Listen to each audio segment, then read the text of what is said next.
বাংলাদেশ ক্রিকেটে নতুন ঝড়। হঠাৎ করে দেশের অন্যতম বড় তারকা ও বর্তমান বোর্ড প্রধানকে ঘিরে উঠেছে ফিক্সিংয়ের অভিযোগ। ক্রিকেট প্রেমীদের মধ্যে শুরু হয়েছে তীব্র আলোচনা।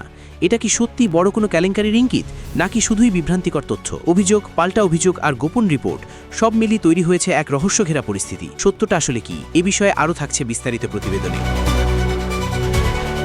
বাংলাদেশ ক্রিকেট অঙ্গনে নতুন করে বিতর্কের ঝড় উঠেছে। দেশের সাবেক অধিনায়ক এবং বর্তমান বোর্ড প্রধান তামিম ইকবালকে ঘিরে উঠেছে ফিক্সিংয়ের অভিযোগ, যা ইতোমধ্যে আলোচনার কেন্দ্রবিন্দুতে চলে এসেছে।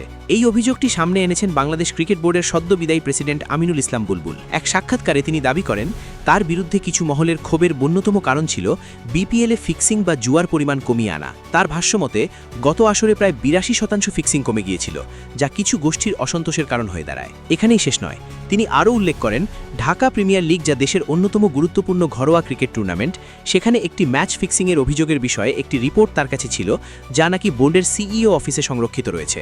এই প্রসঙ্গে তিনি দুটি ক্লাবের নাম উল্লেখ করেন, গুলশন ক্রিকেট ক্লাব এবং শাইনপুকুর ক্রিকেট ক্লাব।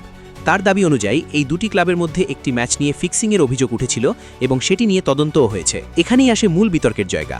বুলবুলের বক্তব্যে ইঙ্গিত দেয়া হয় যে তামিম ইকবাল গুলশন ক্রিকেট ক্লাবের সঙ্গে সম্পৃক্ত ছিলেন, কিন্তু বাস্তবতা বলছে তিনি এই ক্লাবের কাউন্সিলর নন, বরং ওই ক্লাবের কাউন্সিলর হচ্ছেন মিজানুর রহমান। অন্যদিকে তামিম সর্বশেষ বোর্ড নির্বাচনে কাউন্সিলর হিসেবে ছিলেন ওল্ড ডিওএইচএস স্পোর্টস ক্লাবের প্রতিনিধি হিসেবে, যারা প্রথম বিভাগ ক্রিকেটে অংশ নেয়। এই তথ্যগত অসঙ্গতির কারণেই প্রশ্ন উঠেছে, আসলে অভিযোগটি কতটা নির্ভরযোগ্য? এটি কি সত্যিই কোনো প্রমাণভিত্তিক অভিযোগ, নাকি ভুল তথ্যের ওপর দাঁড়িয়ে তৈরি হওয়া বিতর্ক? এদিকে ফিক্সিংয়ের মতো স্পর্শকাতর বিষয়ে যে কোনো অভিযোগই অত্যন্ত গুরুত্ব সহকারে দেখা হয়।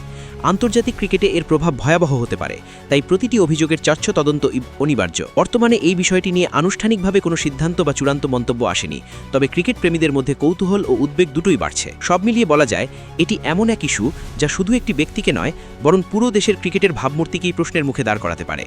এখন সবার অপেক্ষা তদন্তের ফলাফল কি বলে, কারণ সত্য যাই হোক না কেন, সেটি পরিষ্কার হওয়াটাই সবচেয়ে জরুরি।